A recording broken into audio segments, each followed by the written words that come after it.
Angin musim semi menyapu jalanan berbatu di distrik Flores, Buenos Aires.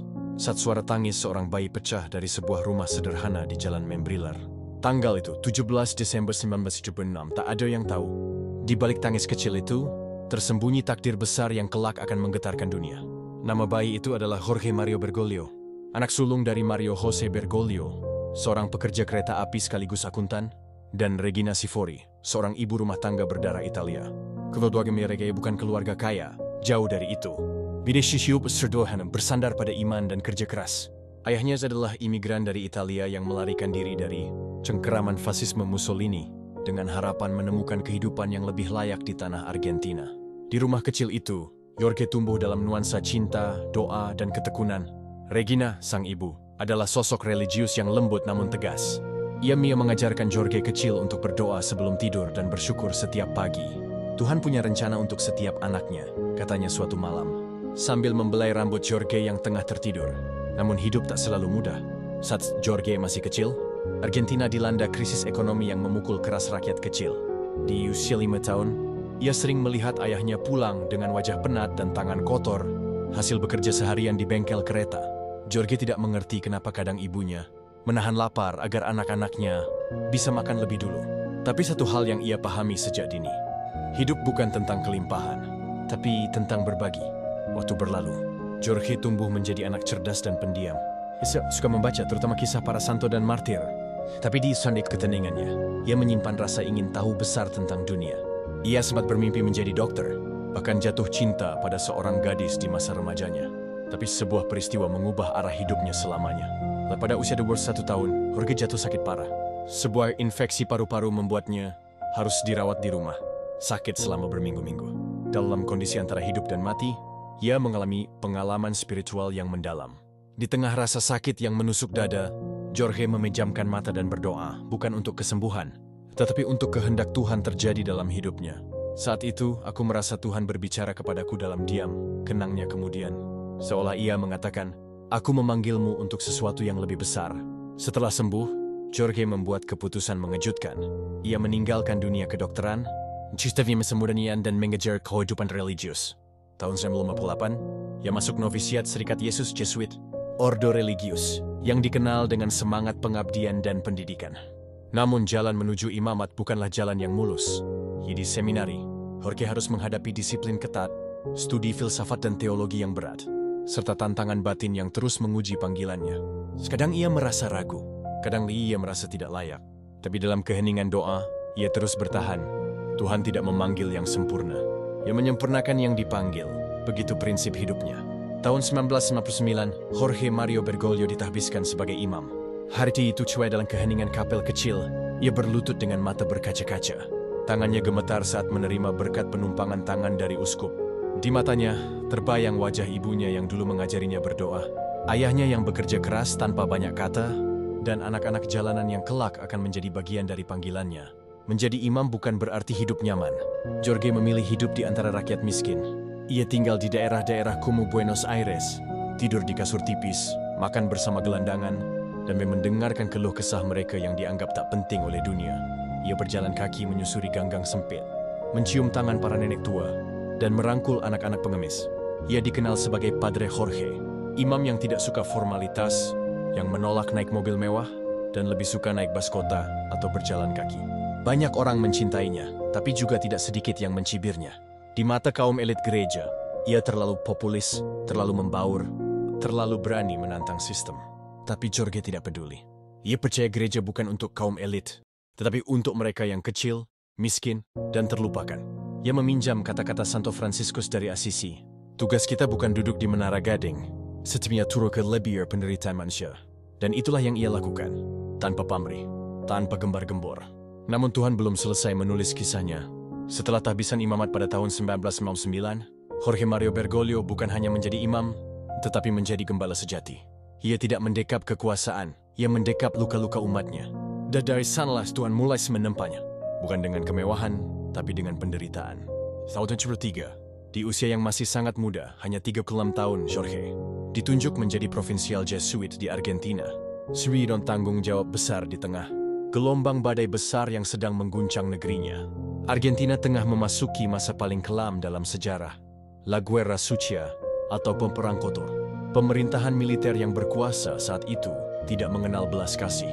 Ribuan orang hilang, diculik, disiksa, dibunuh.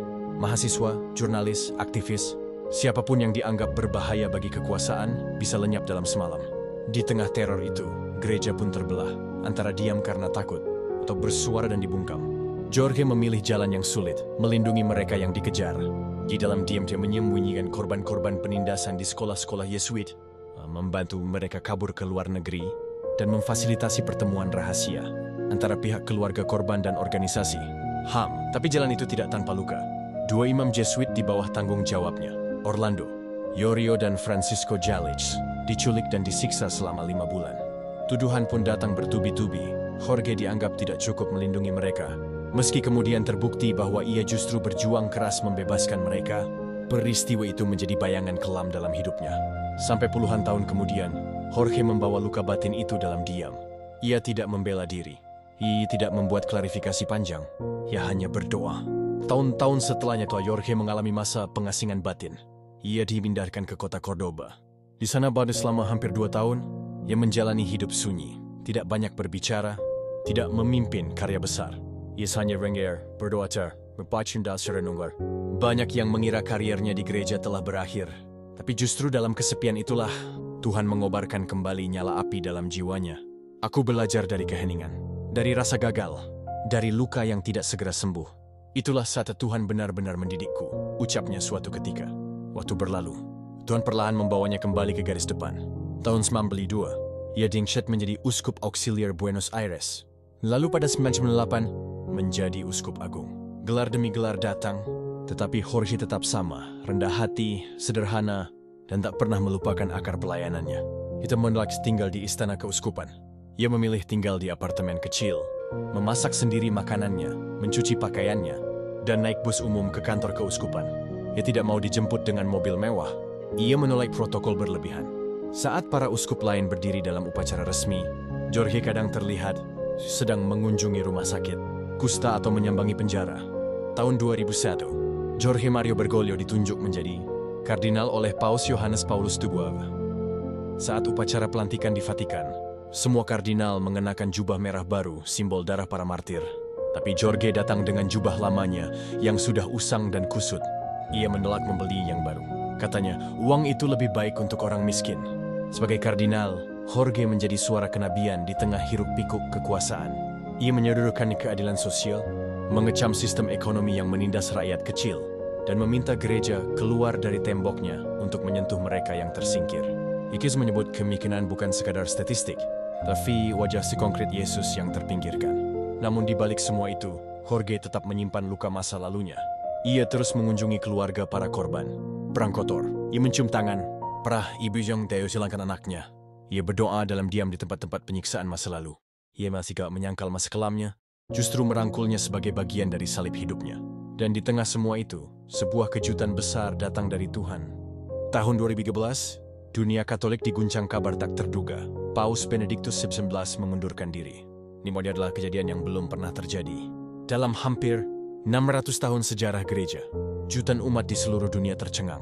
Takhta suci Vatikan menjadi kosong. Dunia menanti, siapa yang akan memegang tongkat gembala umat Katolik sejagat. Dalam keheningan yang menggantung di balik tembok-tembok tinggi Kapel Sistina, para kardinal berkumpul. Mereka datang dari seluruh penjuru dunia, berdoa, berdiskusi, dan akhirnya memilih dalam sebuah ritual kuno yang sakral, konklav. Di antara mereka, Jorge Mario Bergoglio datang dengan langkah tenang. Ia bukan kandidat utama. Tidak banyak yang memperhitungkannya. Usianya sudah 76 tahun. Terlalu sederhana, terlalu membumi, kata sebagian orang. Tapi Tuhan, seperti biasa, punya rencana yang tak terduga. Dalam ruang konklav, suara demi suara mengalir. Di balik pintu kayu yang terkunci rapat, Roh Kudus bekerja dalam keheningan. Dan saat hitungan mencapai 2/3 suara, muncullah prezi yang mengejutkan. Dunia, Jorge Mario Bergoglio. Ia sempat menolak. Dalam hatinya, ia berkata kepada Tuhan, "Jangan padaku ya Tuhan, aku bukan siapa-siapa." Tapi Roh Kudus yang berbicara dalam jiwa-jiwa yang jujur tidak pernah salah. Salah satu kardinal menatapnya dengan senyum dan berkata, "Jangan lupakan kaum miskin." Kalimat itu menghantam hatinya seperti petir dari langit. Ia tahu, hidupnya akan berubah selamanya. Jorge menerima pilihan itu. Dengan mata berkaca-kaca, hati gemetar. Dan kalimat sederhana yang menandai kerendahan hatinya, Peccator sum. Saya ini pendosa. Dan ketika Yesus diminta memilih nama kepausan, Jorge tidak ragu. Ia mengingat sosok yang sejak muda menginspirasinya, Santo Franciscus dari Assisi. Seorang suci yang mencintai orang miskin, mencium luka orang sakit, dan menolak segala kemewahan demi cinta. Tuhan, nama itu belum pernah dipakai dalam sejarah para paus. Dengan suara pelan ia berkata, saya akan disebut Franciscus. Tepat pukul 9.06, tanggal 13 Maret 2013, langit Vatikan dipenuhi sorak-sorai. Asap putih mengepul dari cerobong Kapel Sistina. Dunia bersorak, ribuan orang berdesakan di lapangan Santo Petrus, dan jutaan lainnya menyaksikan lewat layar kaca. Semua menunggu satu nama. Lalu muncul dia, dengan jubah putih sederhana, wajah yang kelelahan, dan senyum malu-malu. Paus Franciscus berdiri di balkon Basilika Santo Petrus. Ia memohon satu hal yang mengejutkan dunia. Dengan suara rendah, Paus baru itu berkata, "Syuh, aku memberkati kalian. Aku mohon kalianlah yang lebih dahulu memberkati aku." Dan untuk beberapa detik yang terasa seperti keabadian, seluruh lapangan Santo Petrus sunyi. Ribuan orang menundukkan kepala. Dunia hening. Dalam keheningan itu, seorang paus yang datang dari ujung bumi membungkuk, menunduk kepada umatnya, memohon doa. Yesuantre, ia adalah pelayan. Ia bukan penguasa. Ia adalah gembala. Dari sengganda itu, sebuah babak baru dalam sejarah gereja Katolik dimulai. Hari-hari pertama sebagai paus bukan bulan madu bagi Franciscus. Ia tidak mewarisi takhta yang tenang, melainkan kapal tua yang nyaris karam. Gereja Katolik tengah dilanda krisis kepercayaan, skandal pelecehan seksual, korupsi finansial, dan keterasingan umat dari hierarki gereja. Dunia bertanya, apakah pria tua sederhana dari Argentina itu mampu memulihkannya? Paus Franciscus menjawab, bukan dengan pidato panjang, tetapi dengan tindakan. Hari pertamanya sebagai paus yang menolak naik mobil limusin Vatikan, ia juga memilih minibus bersama para kardinal lain. Ia tinggal di rumah tamu sederhana, bukan di apartemen kepausan megah. Ia mencuci piring sendiri, dan bahkan menelepon umat biasa yang menulis surat kepadanya, tanpa protokol, tanpa kamera. Ia mengubah wajah kepausan menjadi wajah kerendahan hati. Namun lebih dari simbol, ia mulai bergerak cepat. Ia membentuk Dewan 8 Kardinal, penasehat dari berbagai benua, untuk merombak struktur Kuria Roma. Ia membersihkan Bank Vatikan dari praktik gelap, dan mendorong transparansi keuangan. Dalam berbagai pertemuan, ia berbicara keras, bukan kepada dunia luar, tetapi kepada jantung institusi gereja sendiri. Ia mengecam spiritualitas salon, karierisme rohani, dan gereja yang lupa bahwa Yesus lahir di kandang, bukan istana. Namun seruan terbesarnya datang kepada umat Katolik di seluruh dunia. Saya ingin gereja yang miskin untuk orang miskin, katanya lantang. Ia menolak gereja yang nyaman di balik tembok. Ia ingin gereja yang terluka karena menyentuh orang sakit, bukan bersih tapi mati karena tak pernah keluar dari temboknya. Dalam berbagai perjalanan apostolik ke kamp pengungsi, ke Pulau Lampedusa tempat para imigran tenggelam, ke kawasan perang di Timur Tengah, Franciscus membawa wajah kemanusiaan gereja. Ia mencium kaki para narapidana, menyentuh penderita kusta, memeluk anak-anak yang kehilangan orang tua. Ia tidak hanya berbicara, ia hadir. Namun badai datang tak henti. Banyak yang memujinya, tapi banyak pula yang membencinya. Dari dalam gereja sendiri, muncul penentangan. Sebagian menuduhnya terlalu liberal, terlalu terbuka, bahkan menyimpang dari tradisi. Ketika ia membuka diskusi tentang peran perempuan dalam gereja, tentang penyambutan bagi LGBT, atau tentang pendeta yang boleh menikah di wilayah tertentu, oposisi menyerang. Ada uskup dan kardinal yang secara terbuka menantangnya. Ada media yang menyebutnya paus yang terisolasi di Vatikan. Tapi Franciscus tidak gentar. Ya, aku tahu salib yang ia pikul bukan salib popularitas. Dalam satu homili ia berkata dengan suara berat, menjadi gembala berarti mencium bau domba. Tapi terkadang bau salib jauh lebih tajam. Namun kita tak bisa lari dari itu. Dalam keheningan malam, di balik tembok-tembok Basilika Santo Petrus, Franciscus sering terlihat sendirian di kapel kecil, berdoa lama dalam diam, berlutut menangis menatap salib Kristus. Ia tahu jalan ini bukan tentang dirinya. It's Hein Wallet. Dan ia siap hancur, asalkan gereja bisa bangkit. Maret 2020, dunia membeku. Pandemi COVID-19 menyebar ke setiap sudut bumi. Kota-kota berubah menjadi kuburan sunyi. Gereja-gereja tutup, misa ditiadakan, umat bersembunyi di rumah. Ketakutan menyelimuti umat manusia. Tak seorang pun tahu sampai kapan dunia akan bertahan. Dan di tengah semua itu, pada malam yang kelam dan basah, sosok tua itu berjalan sendirian di lapangan Santo Petrus yang kosong. Paus Franciscus. Langkahnya pelan. Di atas batu-batu basah karena hujan, hanya suara denting air dan angin yang menemani. Tak ada umat. Tak ada para kardinal. Hanya salib tua, salib Yesus dari San Marcello, salib yang dulu dibawa saat wabah melanda Roma pada abad ke-16. Paus berdiri di hadapan dunia yang sekarat, sendirian. Lalu ia mengangkat tangan, memberi berkat urbi et orbi untuk kota dan dunia. Dalam keheningan global, kata-katanya menggema seperti lonceng harapan. Kami menyadari bahwa kami semua berada dalam satu perahu. Semua rapuh, tapi juga penting dan diperlukan. Kami dipanggil untuk mendayung bersama agar tidak ada yang tertinggal di belakang. Mata-mata di seluruh dunia berkaca-kaca. Itu stillman or kunderai familiar. Tapi ia hadir, dan kehadirannya menyentuh jiwa dunia yang sedang runtuh. Selama pandemi, Paus Fransiskus menolak berlindung di balik tembok Vatikan.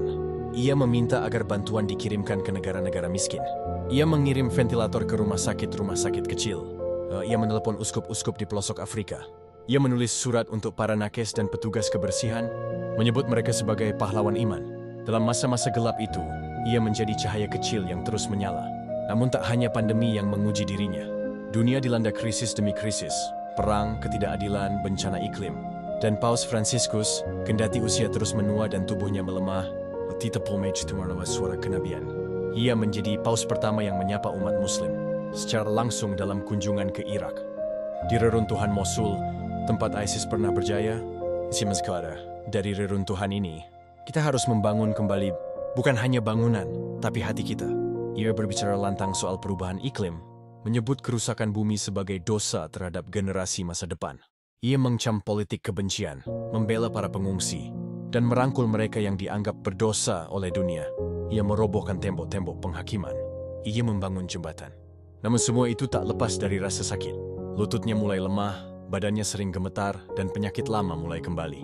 Namun ia tetap bekerja, menolak pensiun. Tuhan memberi saya misi ini. Selama saya masih bisa mencintai, saya akan melayani. Kamar kerjanya sering menyala sampai tengah malam. Ia menulis membaca surat dari umat, merenung dan menangis. Banyak kali ia berkata dalam doa, Tuhan, ini bukan tentang aku. Ini tentang mereka. Selamatkan umatmu. Gunakan aku. Walau tubuh ini ringkih, jiwaku tetap milikmu. Tahun-tahun terus berlalu. Paus Fransiskus kini berjalan lebih lambat. Kursi roda menjadi sahabatnya. Setiap langkah terasa berat, tapi semangat dalam matanya tetap menyala. Umat melihatnya bukan sebagai pemimpin sempurna, melainkan sebagai manusia rapuh tapi setia, lelah tapi tidak menyerah. Ia pernah berkata, kadang saya merasa seperti kaca retak yang terus ditambal oleh kasih Tuhan. Dan tiba-tiba dalam dirinya dunia melihat luka yang disembuhkan oleh cinta. Dari anak muda miskin di Buenos Aires, dari imam yang dikecam di masa diktator, dari kardinal yang sering disalahpahami, Tuhan menenun kisah luar biasa menjadi pria yang kini digelari Bapa Dunia. Dalam setiap pesan terakhir yang ia sampaikan, Paus Fransiskus selalu kembali pada 3 hal. Kerendahan hati, bahwa gereja bukan milik para elit, tapi milik orang kecil.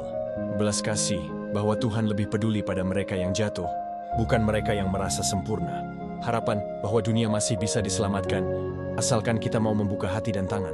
Ia pernah ditanya oleh seorang wartawan, apa yang ingin Anda tinggalkan sebagai warisan? Ia menjawab pelan, saya tidak ingin dikenang sebagai orang besar. Saya menceritakan di menafsirai seorang berin, yang mencoba mencintai Tuhan dan umatnya semampu saya. Kini setiap malam di Vatikan, dari jendela kamarnya yang sederhana, Fransiskus sering terlihat duduk lama, memandang ke langit. Roma, seperti seorang kakek yang menunggu surat dari cucunya, ia menunggu suara Tuhan. Ia tahu waktu terus berjalan. Tapi ini, karena hidupnya sudah ia serahkan sejak lama. Di ruang kerjanya, salib kayu tua dari Buenos Aires masih tergantung. Sepasang sepatu lamanya yang penuh debu perjalanan masih tersimpan di rak bawah. Dan di hatinya, satu doa yang tak pernah berubah. Tuhan, pakailah aku walau aku lemah. Kiranya dunia melihatmu, bukan aku. Kisah Paus Fransiskus bukan tentang kemegahan, bukan tentang keagungan Vatikan, tapi tentang seorang manusia biasa yang berkata ya kepada Tuhan dan membiarkan dirinya dibentuk oleh kasih, luka, dan perjuangan.